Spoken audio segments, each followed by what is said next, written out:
Padre, gracias por la risa. Recuerdo un tiempo en mi vida cuando no podía reírme fácilmente. Fue un tiempo de oscuridad. Y estoy tan agradecido, Jesús, por esa liviandad que tú traes, ese entender que todas las cosas nos ayudan para bien para los que aman a Dios y los llama de acuerdo a su propósito, y que nunca nos dejará ni nos desamparará, y tu yugo es fácil, liviano, y tu promesa es que tú vas a estar con nosotros en cada situación y prueba y dificultad. Estamos tan agradecidos. Gracias por la risa y por el corazón liviano que eso representa. Y pido, Señor, que esta mañana nuestro corazón sea abierto y sensible a ti al hablarnos, y en particular al ver esta área de la amistad, los amigos que tenemos y que somos para otros. Ayúdanos a ver cuán profundas son esas relaciones. Y en el Ministerio de Niños aquí al lado, bendice estas pequeñas vidas. Al ellos oír de un Jesús que los ama y los atesora y jamás los abandonará ni los desamparará. Y pedimos en oración, y todo el pueblo dijo amén. Estamos en el libro de Colosenses. Vamos a terminar con el libro de Colosenses, y la semana que viene vamos a estudiar el libro de Nehemías, y te animo a que leas el primer capítulo. Colosenses capítulo 4. Dos hombres, José y Bob, aplicaron para un trabajo. Ambos solicitantes tenían las mismas cualificaciones, y un gerente le pidió que tomaran una prueba. Al completar la prueba, ambos hombres fallaron en una pregunta de las 10. El gerente fue a Bob y le dijo: gracias por tu interés, hemos decidido darle a José el trabajo. Bob respondió: ¿por qué? Los dos respondimos a 9 preguntas correctamente, y creo que yo debo tener este trabajo porque he estado más tiempo sin trabajar que José. El gerente respondió: hemos decidido nuestra decisión no basada en las respuestas correctas, sino en la pregunta incorrecta. Nos hizo saber algo de ustedes. No lo puedo creer, dijo Bob. ¿Cómo puede una pregunta mal respondida hacerte saber algo de mí? Simplemente, dijo el gerente. José respondió en pregunta número 5, no lo sé, y tú respondiste, ni yo.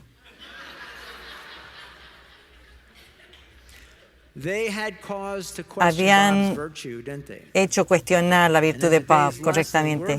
En la lección de hoy vamos a examinar la virtud y el carácter de algunos de los compañeros de viaje de Pablo y ver cómo comparamos como amigos para otros. Colosenses 4, verso 7. Tengo que sacar bien estos nombres. Esto fue una lucha en el primer servicio. Voy a decirlo apropiadamente, quizás no como los escuchaste antes. Tíquico les contará con detalle cómo me va. Él es un amado hermano y un fiel colaborador que sirve conmigo en la obra del Señor.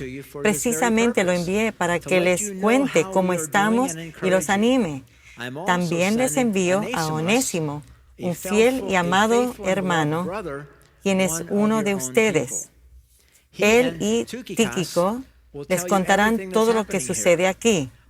Aristarco, quien está en la prisión conmigo, les manda saludos, y también los saluda Marcos, el primo de Bernabé. Tal como ya se les indicó, si Marcos pasa por allí, hagan que se sienta bienvenido. Jesús, al que llamamos Justo, también envía saludos. Ellos son los únicos creyentes judíos entre mis colaboradores. Trabajan aquí conmigo para el reino de Dios, y qué consuelo han sido para mí. Les manda saludos a Epafras, un miembro de la misma comunidad de fe que ustedes y siervo de Jesucristo. Siempre ora con fervor por ustedes y le pide a Dios que los fortalezca y perfeccione y les dé plena confianza que están cumpliendo toda la voluntad de Dios. Puedo asegurarles, este es su pastor, que él ora intensamente por ustedes y también por los creyentes en Laodicea y en Hierápolis. Les manda saludos Lucas, el médico amado, y también Demas. Les ruego que saluden de mi parte a nuestros hermanos en la Odisea, y también a Ninfas y a la iglesia que se reúne en su casa. Una vez que hayan leído esta carta, pásenla a la iglesia en la Odisea para que ellos también puedan leerla. Y ustedes deberían leer la carta que les escribí a ellos. Además, díganle a Arquipo: asegúrate de llevar a cabo el ministerio que el Señor te dio. Firmo mi propio saludo de puño y letra, Pablo. Recuerden que estoy encargado cadenas. Que la gracia de Dios sea con ustedes. Hay un número de amigos muy leales que menciona Pablo aquí. Primero es Tíquico, y el nombre significa fortuito o afortunado. Era un gentil convertido que venía de la provincia romana de Asia. Aparece solo una vez en el libro de Hechos, después del disturbio en Éfeso por la diosa Diana. Y después de eso, cuando los judíos conspiraron contra la vida de Pablo, él se reunió con Tíquico en Troas.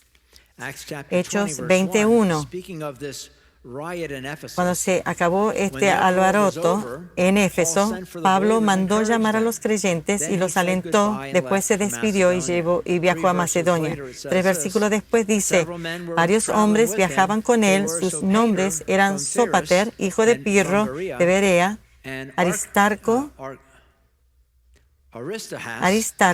y Segundo de Tesalónica, Gayo de Derbe, Timoteo, también Tíquico y Trófimo de la provincia de Asia. Tíquico aparece un total de 6 veces en las cartas de Pablo. Es demasiadas veces para mí. Y fue Tíquico a quien Pablo reclutó para llevar su carta a los Efesios y la iglesia en Éfeso y más iglesias. Efesios 6:21, vemos esto. Para tenerlos al tanto, Tíquico les hará un informe completo de lo que estoy haciendo y de cómo me va. Él es un hermano amado y un fiel colaborador en la obra del Señor. Entonces, Tíquico también llevó 2 otras cartas de Pablo, uno a los Colosenses y luego la carta a Filemón, un total de 3. Dice que era un fiel mensajero y los mensajeros fieles son importantísimos. Proverbios 25:13 dice, los mensajeros confiables refrescan como la nieve en verano, reviven el espíritu de su patrón. Y Pablo conocía el libro de Proverbios y sabía lo importante que era tener un mensajero fiel. Proverbios 26:6. Confiarle a un necio que lleve un mensaje es como cortarse los pies o tomar veneno. La aplicación para nosotros, imagina una fábrica cuando el dueño necesita hacer unos cambios desagradables. ¿A quién escogería sabiamente si él no puede anunciarlo él mismo para hacer esta tarea? Va a ser alguien que representa sus mejores intereses, porque enviar a alguien que incita a los empleados a quejarse o rebelarse sería tan tonto como que el dueño se corte los pies o tome veneno. Un mensajero fiel es de gran valor. Sigamos al verso 9. También les envío a Onésimo, un fiel y amado hermano, que es uno de ustedes. Él y Tíquico les contarán todo lo que sucede aquí. Onésimo, y lo busqué, es otra pronunciación. Es otra pronunciación en griego. La segunda persona que Pablo menciona es Onésimo. Este era el esclavo fugitivo de Filemón, quien era el tema de las cartas de Pablo al amo de Onésimo, Filemón, y es la carta que tenemos en la Biblia a Filemón. En esta carta, Pablo anima a Filemón a recibir de nuevo a su esclavo fugitivo, pero no como esclavo, sino como un fiel y amado hermano en el Señor. Y la historia parece dar evidencia de esto,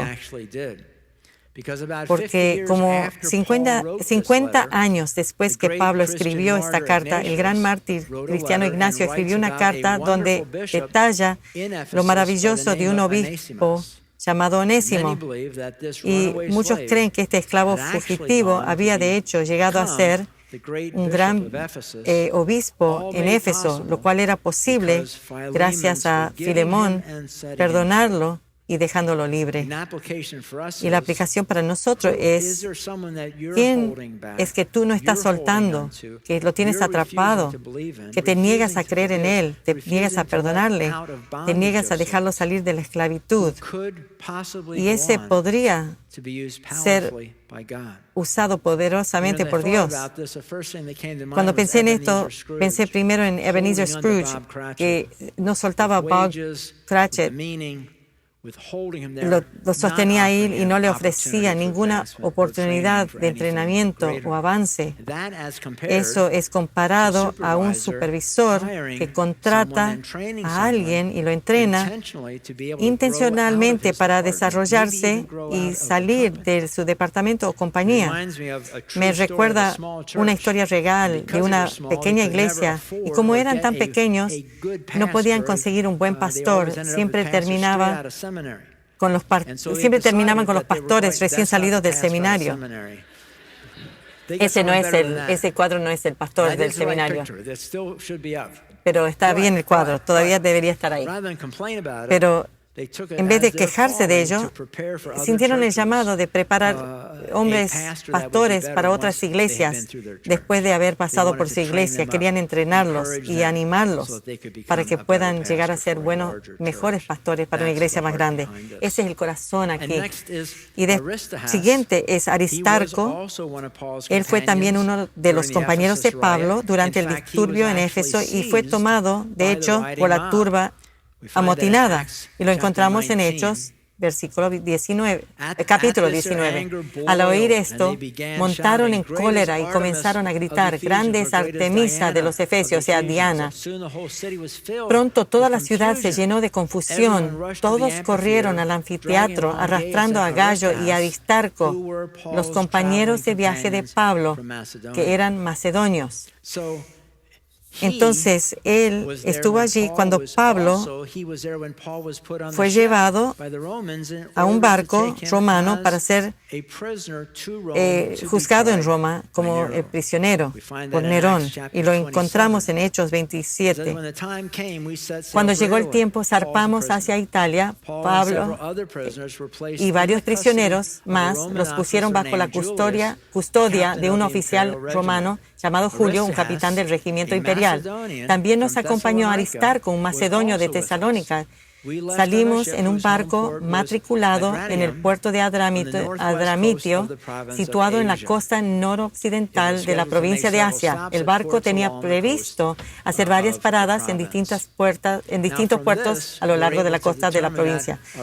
Con esto hemos determinado que Aristarco estaba en el barco con Pablo, y parece que casi todos los hombres en la nave eran prisioneros.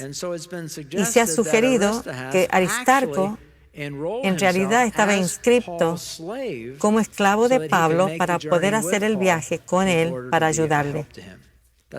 Es un sacrificio bastante grande. El comentarista Ellicott dijo: es razonable inferir que Aristarco, que había venido con Pablo de Jerusalén, había permanecido en Palestina durante los 2 años del encarcelamiento del apóstol, y que aquí tenía la intención de regresar a su ciudad natal. Pero en cambio, acompañó a Pablo compartiendo su encarcelamiento. Y encontramos ahí en Colosenses 4 y en Roma compartiendo el encarcelamiento. Barnes dice: sin duda fue un gran consuelo para Pablo tener con él 2 tan valiosos amigos como Lucas y Aristarco. Y era un instante de gran afecto para Pablo de ver que no estaban avergonzados de sus prisiones y dispuestos a compartir el peligro y exponerse al riesgo. Y de verdad lo hicieron por querer acompañarlo a Roma. Son amigos muy queridos. Y luego está Marcos. En versos 11, Marcos, el primo de Bernabé, envía sus saludos. La historia de Marcos es una historia fascinante. Era un amigo tan íntimo de Pedro que Pedro le llamó su hijo. 1 Pedro 5:13. Su iglesia hermana aquí en Babilonia les manda saludos. Esto es escrito por Pedro, al igual que mi hijo Marcos. Y si no estás familiarizado con esto, dicen que el libro de Marcos fue hablado verbalmente por Pedro, y él escribió lo que Pedro dijo, y es el Evangelio de Marcos. Y si no estás familiarizado con esta historia, este hijo de Pedro fue causa de una gran discusión y una división entre dos grandes padres de la iglesia, entre Pablo y Bernabé. Comenzó cuando Juan Marcos abandonó el servicio, el ministerio, cuando servía con Pablo y se volvió a casa. Y encontramos eso en Hechos 13:13. Luego Pablo y sus compañeros salieron de Pafos en barco rumbo a Panfilia y desembarcaron en la ciudad portuaria de Perge. Allí Juan Marcos los dejó, los desertó y regresó a Jerusalén. Y Pablo no dijo mucho en el momento sobre la deserción de Marcos, pero lo hizo después cuando el tío de Marcos quería llevarlo o restaurarlo al ministerio. Lo encontramos en Hechos 15. Después de un tiempo, Pablo le dijo a Bernabé, volvamos a visitar cada una de las ciudades donde ya antes predicamos la palabra del Señor para ver cómo andan los nuevos creyentes. Bernabé estuvo de acuerdo y quería llevar con ellos a Juan Marcos, pero Pablo se opuso terminantemente. Y yo creo que si Pablo está en desacuerdo, es fuerte Pablo. Dice que no quería llevar a Marcos y Pablo se opuso terminantemente, ya que Juan Marcos los había abandonado en Panfilia y no había continuado con ellos en el trabajo. Su desacuerdo fue tan intenso que se separaron. Bernabé tomó a Juan Marcos consigo y navegó hacia Chipre. Vimos que ellos se dividieron por ese desacuerdo. Y este puede ser el desacuerdo más grande que vemos en la iglesia del primer siglo. Tanto que ellos se dividieron por ello. Y aquí, una vez más, en Colosenses, vemos el corazón y el carácter de Pablo, llevándole a reconciliarse y restaurar. Porque en verso 10 dice esto: Aristarco, quien está en la cárcel conmigo, les manda saludos y también los saluda Marcos. Marcos está con Pablo al estar en la prisión, el primo de Bernabé. Tal como ya se les indicó, si Marcos pasa por allí, hagan que se sienta bienvenido. Marcos está de nuevo con Pablo de buena manera. Y después habla de Jesús, o justo en el verso 10, y manda sus saludos. Y estos son los... el verso 11, perdón. Jesús, se llama justo, también envía saludos. Ellos son los únicos creyentes judíos entre mis colaboradores. Y después dice, y menciona a Lucas. Y es de esa sección de la Escritura que han determinado que Lucas no era judío, porque está después de la lista, después de los judíos, los judíos colaboradores. No sabemos nada de Jesús. Después versos 11 y 12. Epafras, les manda saludo a Epafras, un miembro de la misma comunidad de fe que ustedes y siervo de Jesucristo. Él es un pastor, siempre ora con fervor por ustedes y les pide a Dios que los fortalezca y perfeccione y les dé la plena confianza de que están cumpliendo toda la voluntad de Dios. Puedo asegurarles que Él ora intensamente por ustedes y también por los creyentes en la Odisea y en Hierápolis. Epafras era aparentemente el supervisor de la iglesia de Colosas, también como la iglesia en Hierápolis de la Odisea. En verso 17, además, ustedes se enteraron de la buena noticia por medio de Epafras, nuestro amado colaborador. Él es un fiel siervo y servidor de Cristo y nos ayuda en nombre de ustedes. Ve cómo Pablo habla del beneficio de su pastor, el beneficio a ellos. Dice, les manda saludos Epafras, un miembro de la misma comunidad de fe que ustedes y siervo de Jesucristo. Siempre ora con fervor por ustedes y le pide a Dios que los fortalezca y perfeccione y les dé la plena confianza de que están cumpliendo toda la voluntad de Dios. Puedo asegurarles, dice Pablo, que Él ora intensamente por ustedes y también por los creyentes en la Odisea y en Hierápolis. Y este es el rol principal de un pastor, orar por el rebaño que Dios ha confiado a su cuidado. Como pastor, lo hago como parte, es parte de mi llamado. Y oro por muchos de ustedes por nombre. Y después de casi 2 décadas de hacer esto, si me permiten, me gustaría compartir cuál ha sido el impacto que he visto por hacer esto. Número 1, me hace amarlos más, de verdad. Si yo oro por ustedes como grupo, los amaría como grupo, pero cuando oro por ustedes individualmente, va a otro lugar. Lo otro que es interesante es que cuando oro por ustedes antes de hacer mi estudio, tengo más carga para dar una lección que te bendiga que si lo haría para un grupo grande. Lo he notado muy claramente. Orar individualmente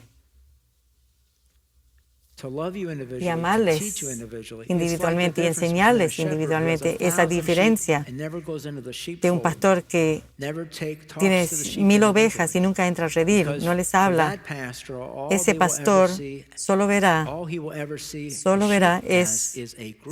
sus ovejas como un grupo, un rebaño de 1000 ovejas. Pero la oración individual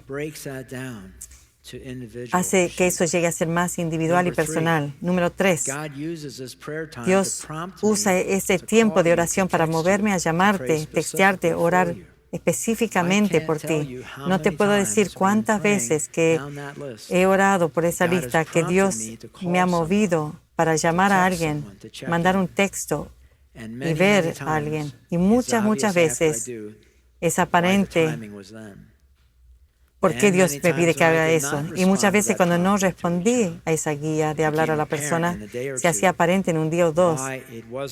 Después, ¿qué era lo que debía hacer? Y no es porque yo soy sensible a eso, sino que es lo que Dios hace por un pastor. Quiere que nosotros hablemos a nuestra gente. Y hago unas cuantas oraciones específicas por ustedes como grupo, ato a Satanás, como su autoridad espiritual, pero como grupo es en realidad el verso que tengo para mi vida en Colosenses 2:2-3. Quiero que ellos cobren ánimo y estén bien unidos con fuertes lazos de amor. Quiero que esto sea personal. Yo quiero que tú seas animado y unido con fuertes lazos de amor. Quiero que tengan plena confianza de que entiendas el misterioso plan de Dios que es Cristo mismo. En Él están, o sea, en Cristo, escondidos todos los tesoros de la sabiduría y el entendimiento, el conocimiento. Cuando el pastor enseña la palabra y sobre los misterios que están en la Biblia, y cuando llegan a avivarse para ti y lo puedes aplicar en su vida. Porque en Cristo está escondido todos los tesoros de la sabiduría y el conocimiento. Entonces, por la fidelidad en la oración de Epafras por su rebaño, tengo un gran respeto y admiración por Epafras como un colega mío. Vamos al verso 14. Les manda saludos Lucas, el médico amado, y también Demas, el doctor Lucas. Es solo por este único versículo, el único versículo que podemos entender que Lucas era médico. No se dice en ninguna otra parte en la Biblia. Este es el mismo Lucas que escribe el Evangelio de Lucas y de Hechos. Lucas era un amigo maduro, capaz y querido de Pablo, fiel hasta el final. Y al final, antes de ser martirizado Pablo, leemos esto en 2 Timoteo 4. Timoteo, por favor, ven lo más pronto posible. Demas me abandonó porque ama las cosas de esta vida y se fue a Tesalónica. Crescente se fue a Galacia y Tito a Dalmacia. Solo Lucas está conmigo. Solo Lucas está conmigo. Solo Lucas está conmigo. Cuando en prisión, durante el encarcelamiento, al final de la vida de Pablo, hasta antes de su martirio, solo uno estuvo a su lado, su fiel amigo Lucas. Y es interesante que en este mismo versículo se menciona a Lucas, su amigo más fiel, también menciona de forma positiva a uno que lo abandonaría. Colosenses 4:14. Les manda saludos Lucas, el médico amado, y también Demas.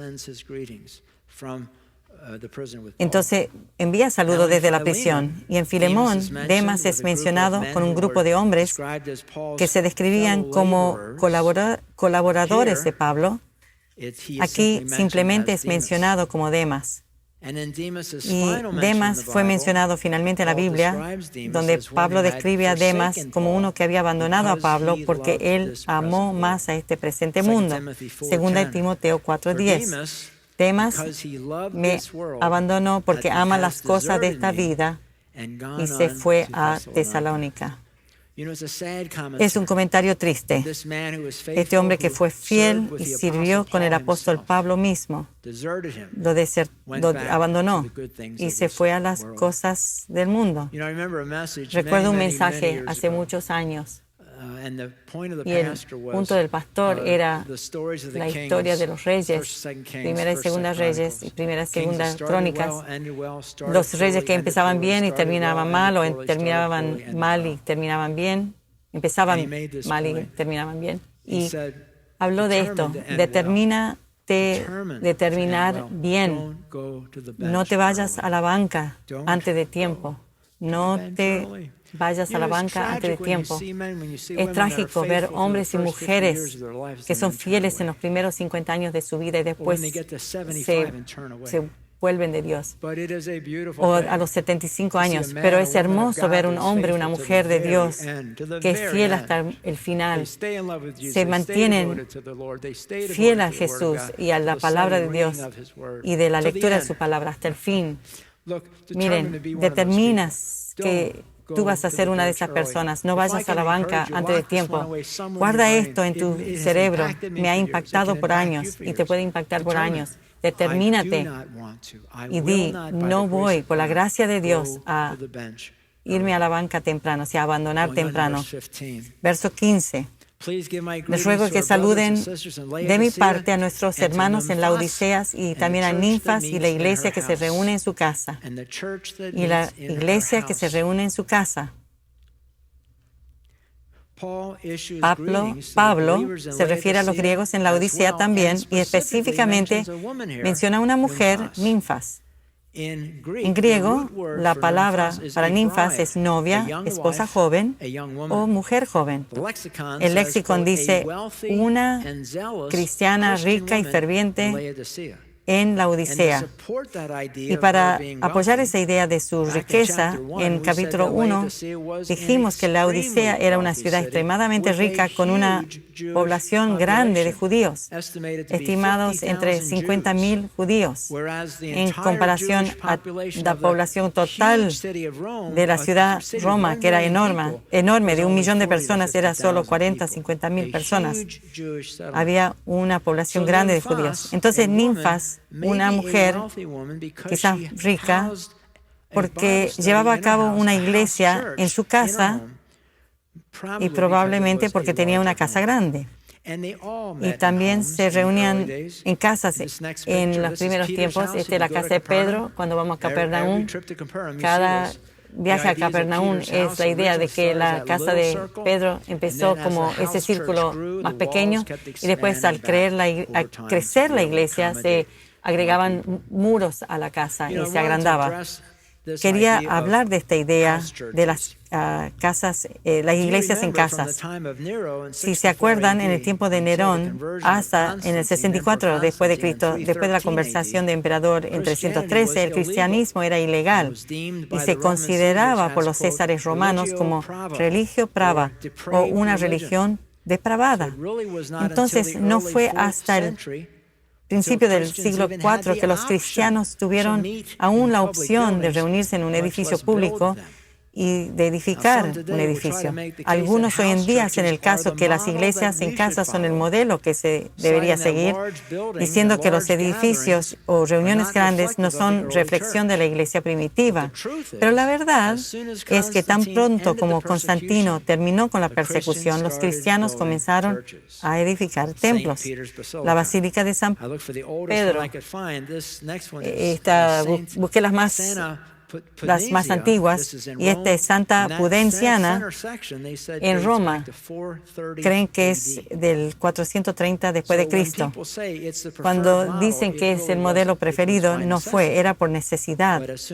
Pero tan pronto que pudieron levantar iglesias, edificarlas, lo hicieron. La aplicación: ¿tú tienes un estudio bíblico en tu casa? Si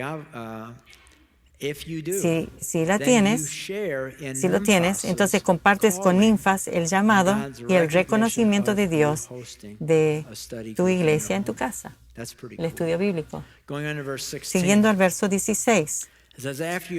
Una vez que hayan leído esta carta, pásenla a la iglesia en la Odisea para que ellos también puedan leerla, y ustedes deberían leer la carta que les escribí a ellos. Las cartas de Pablo son conocidas como cartas circulares, compartidas en iglesias de la zona. Y aquí en el verso 16, Pablo les dice que compartan esta carta con la iglesia en la Odisea, y luego menciona una carta que no tenemos en nuestras Biblias, la carta que escribió a la Odisea, que dice que compartan con la iglesia colosense. La carta no existe, entonces no sabemos nada de eso. Y después, siguiendo al verso 17, díganle a Arquipo que se ocupe de la tarea que recibió en el Señor y la que lleva a cabo. Qué interesante. ¿Quién es este Arquipo? En Filemón, Pablo lo menciona como un compañero de lucha. Pablo lo menciona en Filemón, verso 1. Así que muchos creen que era miembro de la familia de Filemón. Generalmente se cree que era el hijo de Filemón. Todo lo que sabemos de él es que Pablo lo anima y le hace recordar lo que significa llevar a cabo su tarea. Y quizás probablemente estaba necesitando que le recuerden. Una aplicación para ti y para mí. ¿Alguna vez has necesitado que te recuerden llevar a cabo el ministerio? Como dice una otra versión, que cumplas el ministerio que recibiste del Señor. Si es así, ¿a quién tienes en tu vida que puede hacer y ayudar a volverte a entender esto? Si no hay nadie, te animo a que busques a alguien y ora para saber quién es esa persona, para poder responderle a él.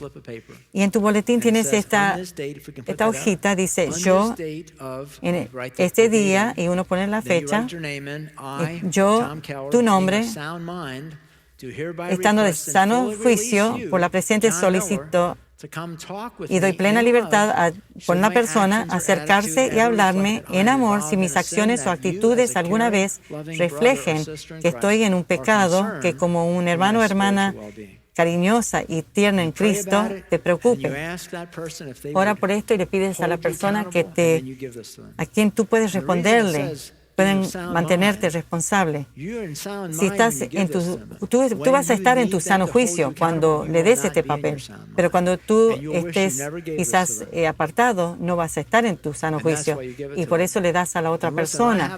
Y yo tengo muchos de estos, y entonces yo iba a una persona y le pedía que lo ponga en su Biblia, y lo hacen, y saben dónde está si alguna vez lo necesitan, y esto hace gran diferencia. Hay personas que me han dado estas cosas, y porque los tengo esa licencia, ese permiso para chequear con ellos, y a veces voy a preguntarle más antes que después si no lo tuviera. De verdad, encuentra a alguien y dale este papel. Es muy práctico. Y después Pablo termina con esta palabra en verso 18. Firmo mi propio saludo de puño y letra, Pablo. Recuerden que estoy en cadenas. Que la gracia de Dios sea con ustedes.